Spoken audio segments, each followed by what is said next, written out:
Welcome back to Vegan 101. I'm Stephanie. I'm on the video team at Mercy for Animals, and today's episode we are joined by my sister, and we'll be talking about how to be vegan in a household that is not vegan.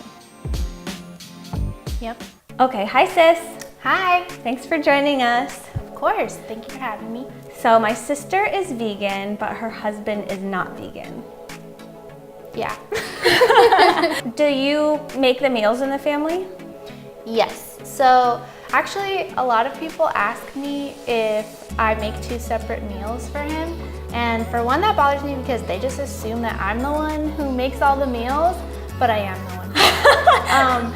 And then the other thing is it bothers me because why would I make two separate meals when he can eat anything that I can eat, but I can't eat anything he can eat? That's just too much work. So what's helped me is to find things that he likes because he doesn't like everything. Like he doesn't like quinoa or kale. So I've had to experiment and find things that he actually likes.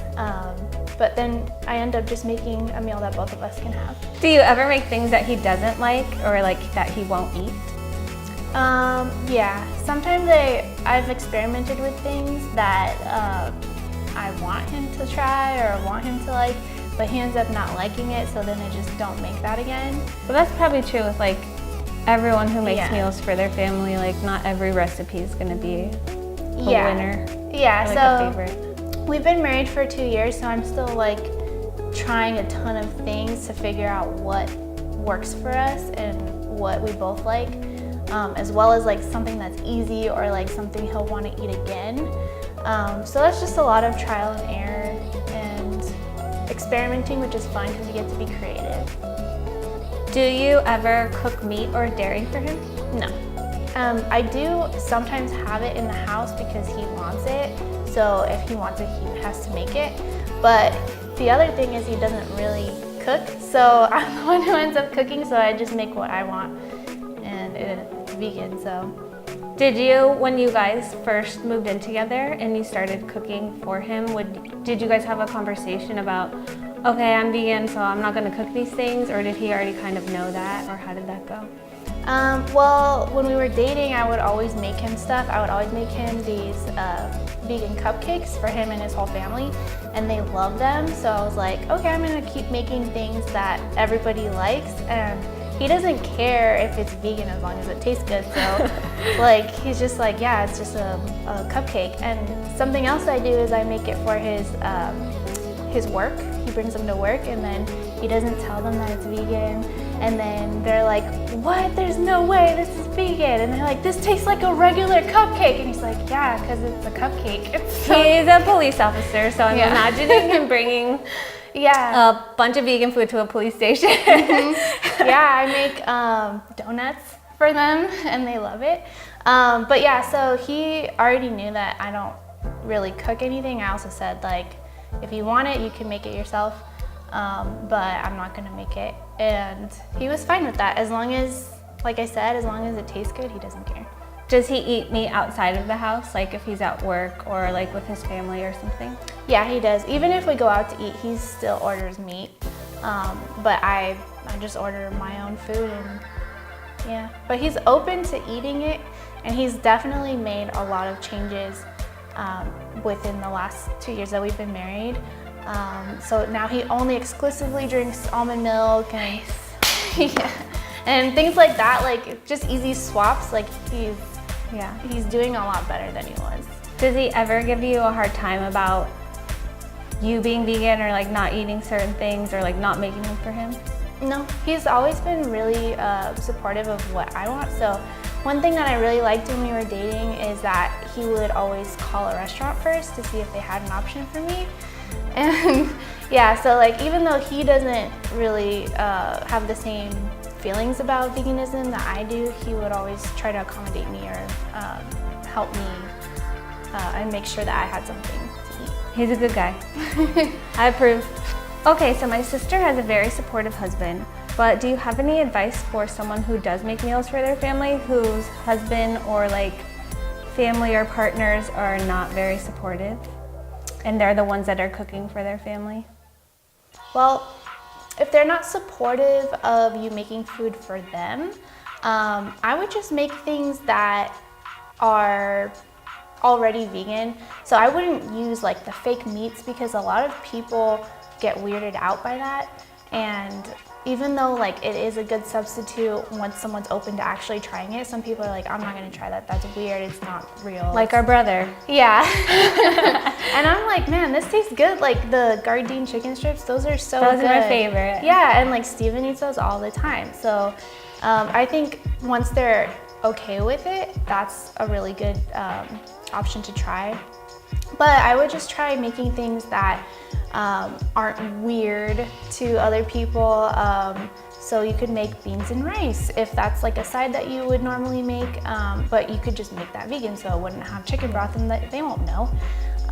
It wouldn't have lard in the beans, but they're not gonna know the difference. So I would just say make things that are regular and that won't freak anyone out if they're something super that's weird easy about to it. just like swap out. Like if Yeah. you're using a broth, or like if you're using chicken, you could put vegan chicken or Yeah. something like that. Yeah, and then once people are more open to the idea of veganism, that's when you can start introducing like the fake meats and the fake cheese or whatever. But So like don't start with a quinoa salad or avocado smoothie. Like, yeah. So do you can familiar foods. Yeah, you can definitely make a smoothie. Like that's so easy to make vegan, and everybody loves smoothies. So it's like, just make a fruit smoothie.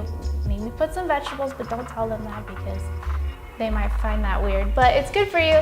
And I mean, there's so many easy things that you can do that that aren't weird to people. So you could make you can make like a vegetable soup. Like that's not weird. That's just vegetables. Or but I do think that using fake meats and fake cheese and stuff like that, that's not something that you want to do all the time anyways, because it's not necessarily healthy, but it is healthier than if you were to eat the real thing. Yeah, it's more processed, but they're a good way to help meat eaters transition to not eating meat. And like vegans like us, we eat them all the time still anyway. They really helped my dad go vegetarian. Go dad, go dad. He really liked like Beyond Burgers and Gardein chicken and things like that. So that helped him kind of like think, okay, I won't be eating this anymore, but I can be eating these things instead. So it's not like a total, oh my gosh, I have to stop eating things that I really like.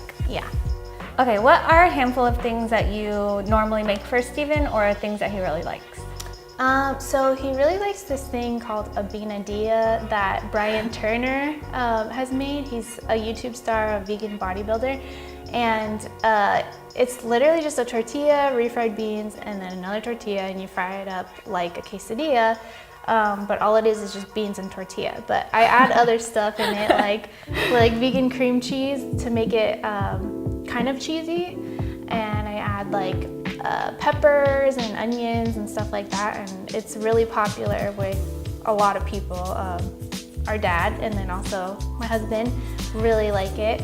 I also make enchiladas that he really likes. I make a potato kale one. I chop up the kale really small so he can't really like have the texture of kale. He doesn't like it, but I'll do that. And then I also make chicken enchiladas with the Gardein chicken strips and pinto beans, and then I also just use like cream cheese in the mix to make it kind of cheesy.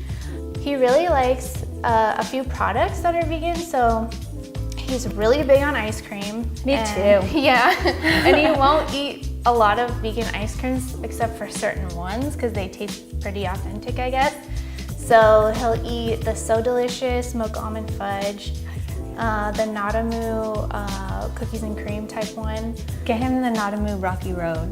Ooh. I don't think we've tried that one, so that sounds good.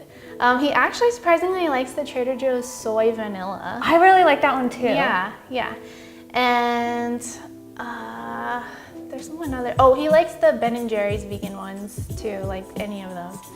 So he likes those, and then like I said, he likes the Gardein chicken strips a lot.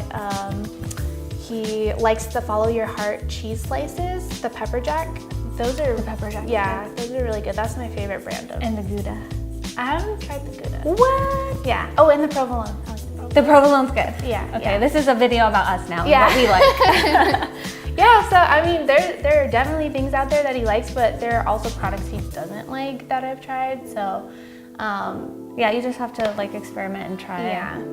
That's the same with everyone. Like you're gonna like one brand, but not the other. And it's gonna be just depending on what your spouse or your family is like. You have to find things that they like and just experiment, and there's no harm in trying. Thanks, sis.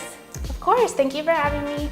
There's a lot of families we know that are going vegan, or one person in the family is going vegan, and they're usually the one that cooks for the rest of the family. So if the rest of the family's not vegan, it can be tricky, but like Sister said, just make foods that are familiar with them and try to veganize them, and hopefully they'll start coming around. And if you're making stuff that tastes good, doesn't matter. Yeah.